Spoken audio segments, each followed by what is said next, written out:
મારું નામ મંજુલાબેન છે. હું આનંદ બગલા ચોકમાં મવડી પ્લોટમાંથી આવું છું. મને પહેલા વહેલા અમારે જ્યારે દાંત કઢાવ્યા અને પછી ચોખ્ઠું કરાવતું ત્યારે મારા એક મિત્ર છે, મારા એ ભાણે છે, એ દાંતના ડૉક્ટર જ છે.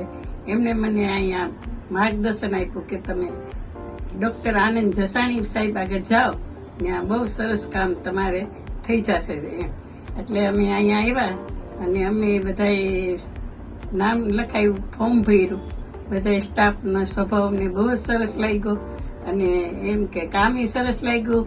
આ કોરોનામાં સેફટી બરાબર જળવાઈ રહી છે એમ, એ રીતે બધાએ આપણને ડ્રેસ પહેરાવે છે અને એમ કે સરસ માપ લીધું અને બધાનો સ્વભાવ બહુ સરસ લાગ્યો અને કામ બહુ સંતોષકારક લાગ્યું. અત્યારે તમે જુઓ છો કે મેં અત્યારે જે આ પેટા ચોખ્ઠું પહેરેલું છે એ અત્યારે જ તાજું પહેરેલું છે, પણ હું બહુ સરસ રીતે બોલી શકું છું. કાંઈ પણ મારે વાંધો આવતો નથી અને મને આત્મસંતોષ છે કે હું જમી શકીશ એ સરસ. એટલે આ કામમાં મને બહુ સંતોષકારક છે. આજ તો મેં આજે ચોખ્ઠું બેડ છતાં એમ લાગે મેં ઘણા ટાઈમથી ચોખ્ઠું મારે છે એવું મને આમ જાય ઓલું લાગતું નથી બોલવામાં કે કોઈ જાતમાં. એમ બહુ સરસ કામ છે અને સ્ટાફનો સ્વભાવ બહુ મોટો છે, પણ હું બહુ સરસ રીતે બોલી શકું છું. કાંઈ પણ મારે વાંધો આવતો નથી અને મને આત્મસંતોષ છે કે હું જમી શકીશ એ સરસ.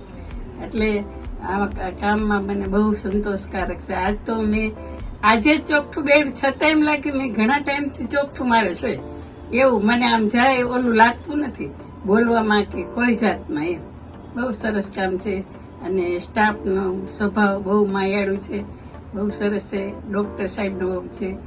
મારે પહેલાં મારું બજેટમાં નહોતું અત્યારનું અહીંના ચોખ્ઠાનું, છતાં આનંદ સાહેબે મને એમાંય ડિસ્કાઉન્ટ આપ્યું અને કે તમને માસી જવા જ નહીં દેવા, તમને સરસ ચોખ્ઠું બનાવી દેવું છે.